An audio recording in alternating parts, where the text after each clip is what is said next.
Welcome to the Emerging Lawyer series at the Coffee Corner Show powered by the Emerging India Forum TIF and a tech partner Prime Infotech Solution.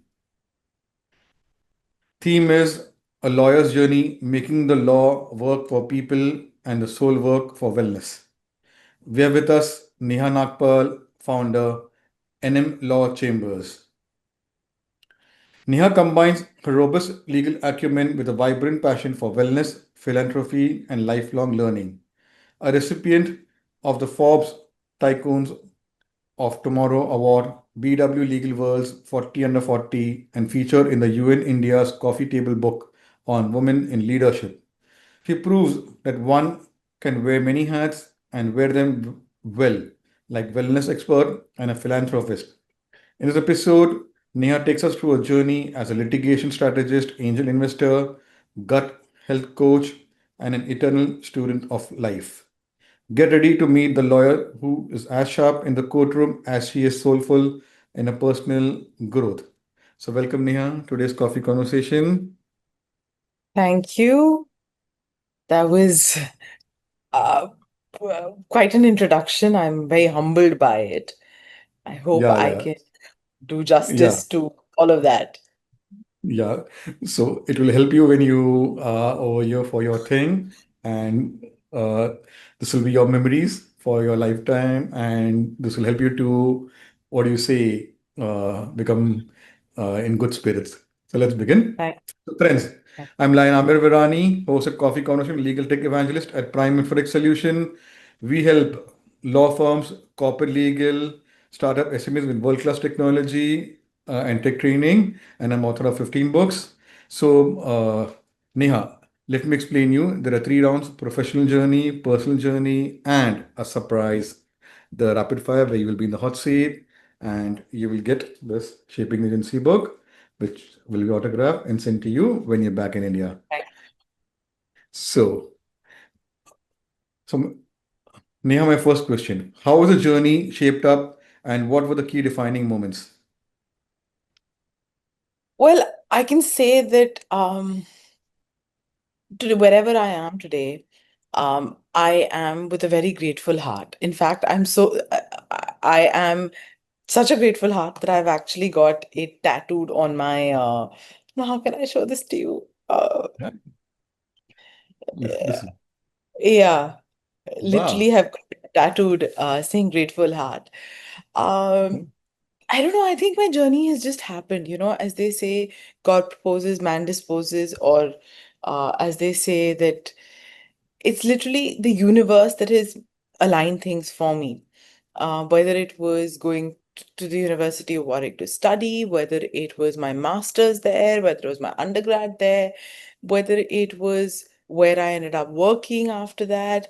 Um, but at the same time, there have been challenges. There have been lots of challenges, but I think it's important to have challenges in life because it keeps you humble, it keeps you grounded, it keeps you focused. But in those moments of challenges, it's very important to see the silver lining and remain positive. I lost my father at the age of 25, my grandfather 9 months later. So, from this typical Punjabi protected house, I went on to being overnight the matriarch of the family because I had a younger brother, my mother, my dadi, and a lot of family issues to take care of after that. And I think there's been no looking back. Um, would I want to trade any part of that personal journey that I've been through for anything? Yes, maybe I'd want my father in my life more longer, but I wouldn't want to trade any bit of every test and every triumph that I've been through. Wow. Beautiful. That's impressive how you have handled things uh, from the initial days. So let's dive deep in conversation. Your work spans litigation in the Supreme Court, NCLT, NCLAT, and even international arbitration. How do you adapt your legal strategy across such diverse forums? I think that's really, I love what I do. And I think the fact that there's such a variety of things, like I'll give you a small example.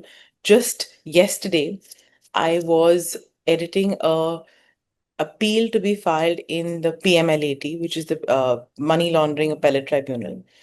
Once I finished that, I was editing a written statement to be filed in a suit. The nature of pleadings are so diverse, so different, that I think it's very holistic at a human level, and of course as a lawyer. And I think I'm really blessed the kind of nature of work that one ends up doing. That's impressive. Okay, so let's go to your memorable case. You have worked on landmark matters from uh, Section 377 IPC case to high profile insolvency cases. Which one has left the deepest impact on you and why? So, we from day one of my career, I've worked on something or the other that has been in the media, has been very relevant, be it the Sanjeev Nanda BMW case appeal in the Delhi High Court, be it the 2G, first the cancellation in Supreme Court, then the whole trial.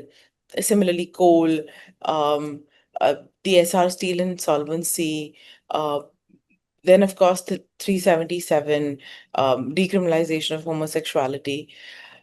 In all of this, I think one less, and a lot of pro bono stuff here and there.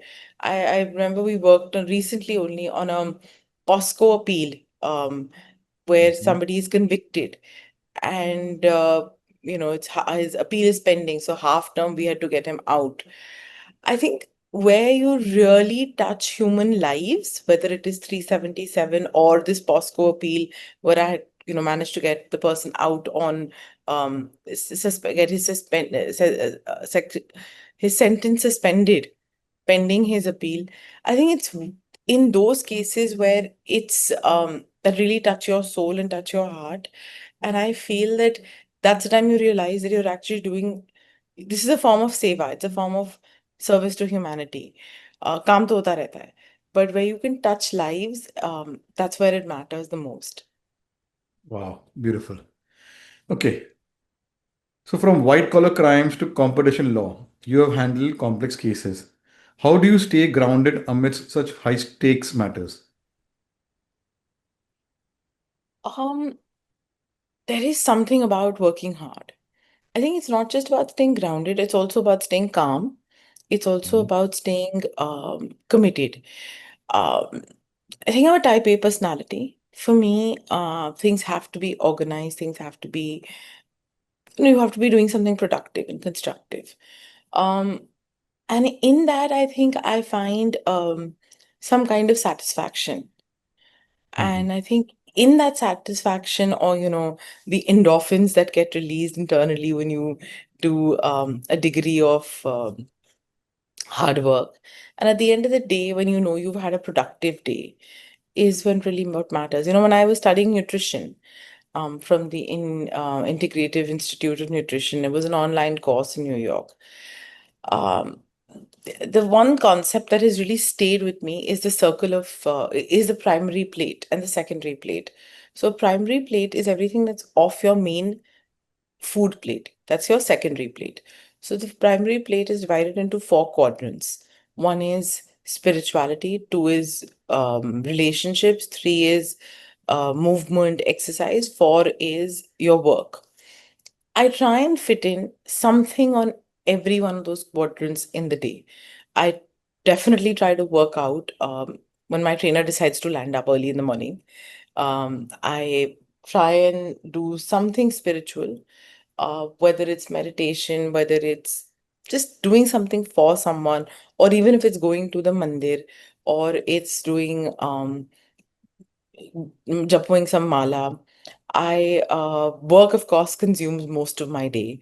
And in terms of relationships, whether it's just meeting with my partner or catching up with one of my best friends or having a conversation with my brother or spending some time with my mother, I think all so but at the end of the day, before going to bed, if I know I've ticked my life is full in that sense, I think that's what really keeps you going. Wow. So thank you for leading me to the next question. Uh, you're a certified gut health coach. Can you just Yeah. explain what it is? I'm dividing, let me complete the two, three questions which are linked. First thing, because this is first time I'm hearing about a gut health coach, and you just took us to some parts in the initial conversation. So first, my first question came, what is a gut certified gut health coach, and how does one become? My second part. Then I'm continuing. Mm. The wellness world and the legal world often seem at odds. How did your journey as a certified gut health coach begin? Uh, and how does it influence your law practice today? So there are three, four questions together. Because this is a very interesting topic, which I've. Yeah, it is. So see, it started sometime in 2016. I had put on a lot of weight. I was very anxious. I was not in the best place possible. And they say charity begins at home. It's only when you can understand these things for yourself can you make an impact. And I also at that point of time realized that if I'm not the best version of me, if I'm not fulfilled within, there's I can't give my best self to anybody else. And it's not fair to whoever I'm representing or working for if I am not giving them my best. So I think it was a culmination of all of that. And in that quest to lose my weight, in that quest to understand that, okay, now I've lost my weight, but I need to keep it off. I needed to understand what I'm eating, what I'm consuming. So started this journey to understand nutrition, which I feel is a very important life skill and nobody is taught. I think two life skills we are not taught is one is nutrition and astrology, both of which the school of life taught me. Um, and they influence our lives in so many ways. It's not even funny. At that time, 2016, 27, when I lost my weight, there was this quest to understand nutrition. So I did this online course, which was for health coaching. And then I did the second layer, which was gut health coaching. And there were very important life principles that I learned through them, which I mentioned to you earlier, which is the primary and second plate, which is the core of everything. That I have really married into, I can't just say my legal profession, but life in general. And that kind of defines how I function and operate, and that keeps me grounded. And that keeps me um helps you live. I can't there's perfect balance doesn't exist. I think it harmonizes my professional and my personal life, and that's what really fulfills me. And when the minute you're fulfilled within, you have the propensity to be your best version. So I think, yeah, that's it. That really answers it. And it has shaped who I am today in lots of ways. I think understanding the food we eat, because there is such a strong connection between the gut and the brain. Serotonin, 70% of it is produced in, it's a neurotransmitter produced in the gut. It impacts the way we think. If we work out, our agility, our mobility, our positive hormones, they all come from there. And that helps you just, even it's a form of meditation, it's a form of um, it just helps you be your best version. Wow. So, how is it helping you in your legal practice? And are you helping your team and colleagues? Of course. Uh, I think everybody gets free gyan from me, even though unsolicited advice is really not a thing. But I don't know if I told you this earlier, but I'm mentoring a lot of students.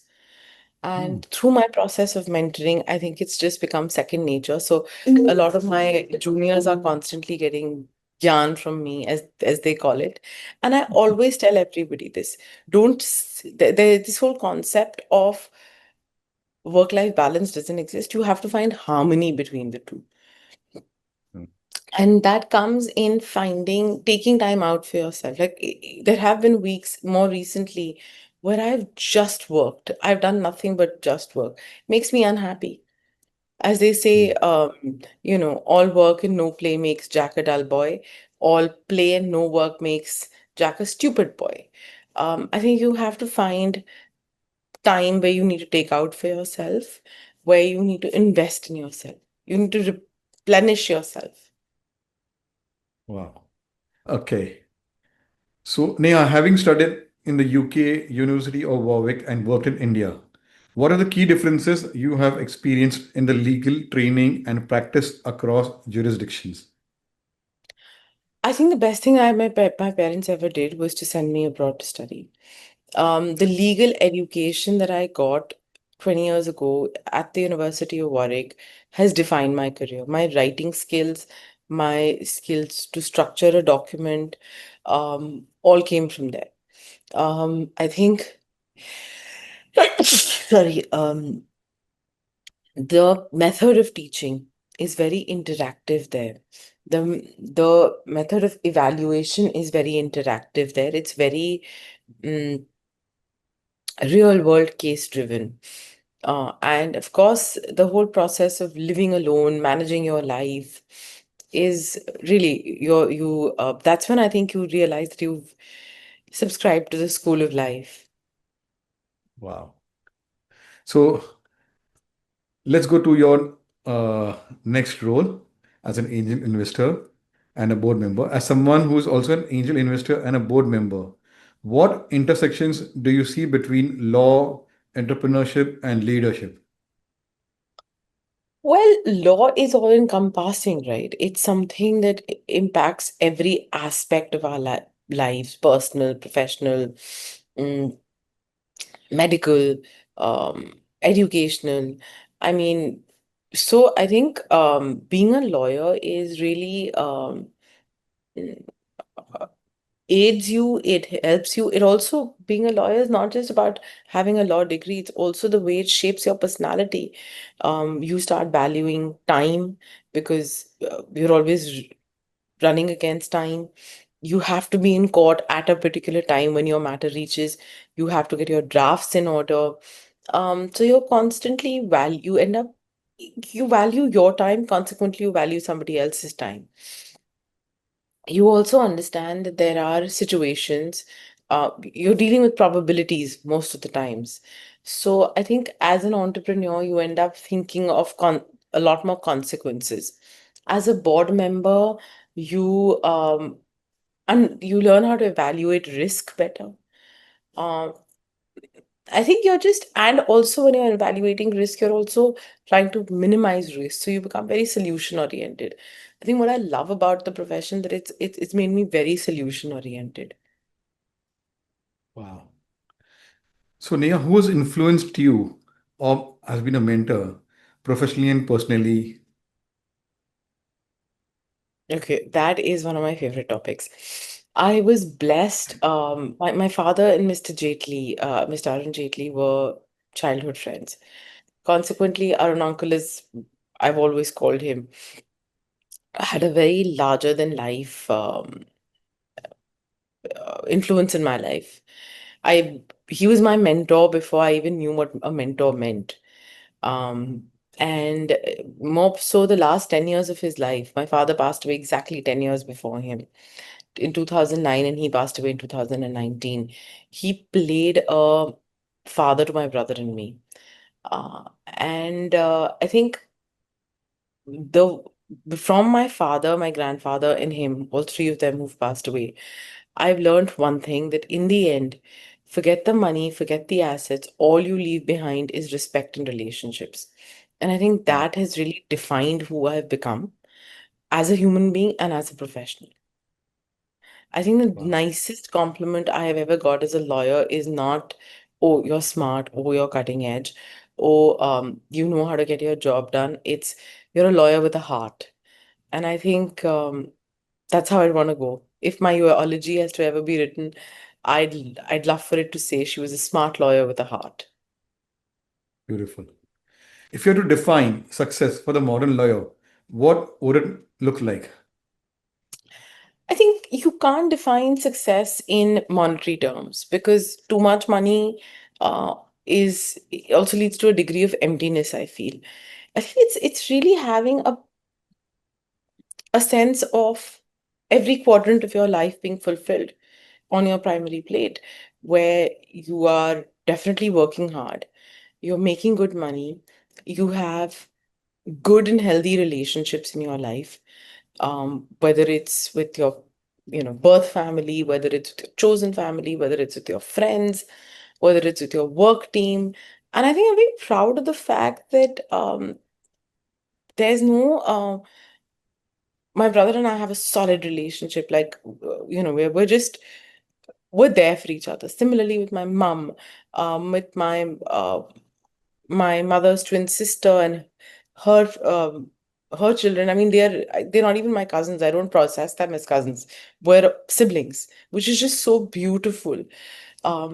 With my nieces or my sisters-in-law, my best friends, the top four people in my life. Like, I think one of them is, of course, for whom I did the whole 377 challenge. One I tie Rakhi to. One is been really defined my path because she was very path breaking in what she did 10, 12 years ago, chose to be a single parent. And one of as I call her, my soul sister. She and I have been friends since the age of 3, and she lives in England. But it's all very they're all very honest relationships. And of course, my partner, who's really mirrors me in a lot of ways. So I think in terms of personal relationships, there I'm quite full. Professional relationships also with my work partner or with my team, or with anybody I interact with in the workspace. It's a very happy, positive relationship.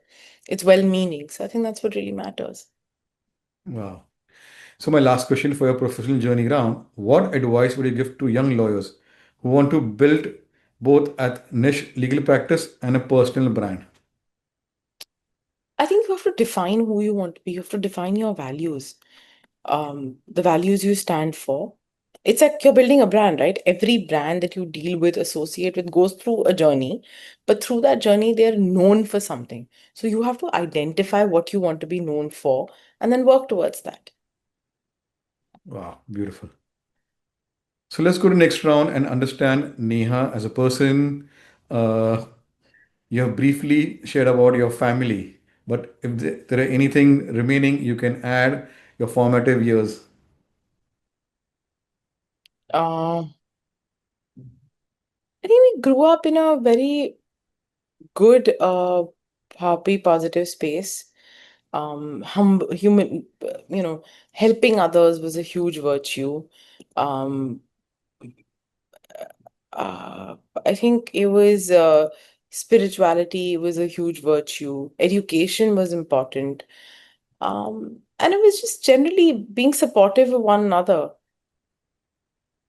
Wow. So, Neha, you are a photography enthusiast.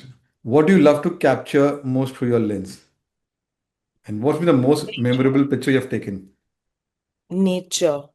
Um, I have taken this beautiful photograph when I went to Masai Mara in 2018. It's with a lion, the lioness, and a cub. And just them coming together as a family. The lioness and the cub sitting, and the lion just coming and, you know, uh, putting his head over them, saying that I'm there to protect you. I think that was one moment I'll never forget. And it's a beautiful picture, says it all. Wow. So, Neha, you have worked or lived in different parts, different cities of the world. Which is the favorite city and why? So, London used to be my soul city for the longest. Like everybody, it was a joke that you've not. It's been 6 weeks. You've not run away to London. I don't know what has transitioned in the last year or so that I've become more of a New Yorker. But yeah, so I think I love pedestrian cities. London will always have a special place in my heart. I enjoy New York a lot. I also do enjoy, uh, you know, there's this beautiful village in the south of France called Ez. It's a very beautiful, very quaint. So I think I'm somebody who, in India, I love Sitla. I love the hills. So I like places where there's peace, it's quaint. Um, I can do my own thing. I have a sense of freedom, and I can walk. Wow. So, Neha, are there any books or authors that have deeply influenced you outside of law? Michael Sandler in the Michael Singer, sorry, Michael Singer in uh, the Surrender Experiment. That is one thing that is amongst the all the books that I've left. I think that was has had a deep impact on me. Wow. So, if your friend had to describe you in three words, what would it be? Uh, Definitely reliable and loyal, dramatic, and I hope hardworking. Wow, beautiful. So, Neha, you describe yourself as a happy, evolving soul. How has that philosophy shaped your daily life? Because I think happiness is a choice, and you're learning every day. Um, and I choose to be happy because I mean, there's so much to be grateful for. And I'm learning every single day. So we're evolving every single day. Like Wow. currently, right now, I'm doing an online course from Harvard Business School on data privacy and technology. Wow. Beautiful. So, Neha, how did your journey as a philanthropist start and how has it been? And uh, any impactful project you have done? So I think it's all about giving back, right? It's about being grateful to the universe. There are so many times in so many ways that in the toughest of situations, somebody has reached out to me. And it's a beautiful prayer that if you are in a position to help, you should. Um, you become somebody, the universe's way of answering someone's prayers. So I think that really defined my, and I wanted to do something. I think for me, through the bigger picture, we feed a lot of people around NCR every day, almost 1,100 people actively contributing to that, help, donating towards that, or raising funds towards that. I mean, food is something a lot of us take for granted, but for some people, it's just so vital. Um, or for that matter, working with Keshav Suri Foundation post, who is one of my best friends, post the 377 decriminalization, and just seeing how people struggle with even wanting, voicing up, being their true self, expressing themselves, um, or then mentoring girls through the um, Current Fellowship Foundation. These are girls from very, very basic backgrounds, and who are working hard, trying to make their own path. So it's beautiful, and you learn so much from all these people. So I think it's just about being in sync with the universe and touching lives, and being more than touching lives. I think it's about doing seva towards the universe. Wow. So, Neha, how do you stay consistent with your fitness regime given the intense nature of legal practice? Because I like to look good. There's a degree of vanity. Simple. Wow, beautiful answer. Okay. So, Neha, suppose you had 1 week away from work, away from all the gadgets, away from all this legal strategizing, consulting. What would you like to do and why? I don't know. Maybe sleep, get massages, walk, go just walk, listen to some music, play the piano if there was one around, read, journal. Hmm. Wow, beautiful. So my last two questions are a little reflective and googly one also. What are your plans for 2025 personally and professionally? I don't know. I mean, live, be happy, go with the flow, work hard, make memories. Wow. So my last one is a googly. Describe Neha in one line.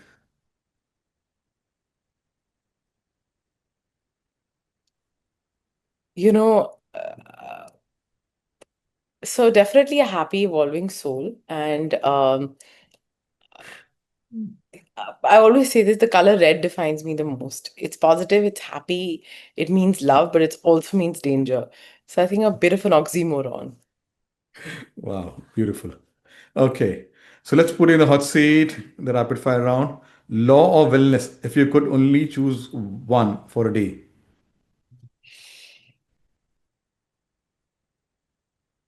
I don't know. Maybe law. Okay, diplomatic. Okay. Your go-to comfort food. Rajma chawal or French fries. Wow. Most used emoji. Uh, the the smiley with two hearts on the eyes. Wow. Gut instinct or strategic plan. Gut instinct. Gut instinct. Your favorite international cuisine. Uh, Japanese? Wow. Mm. Dream courtroom to argue in anywhere in the world. I think every courtroom is a dream, really. It's what you make of it. Wow. Okay.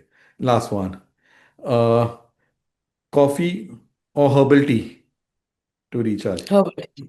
Herbal tea. Let's raise.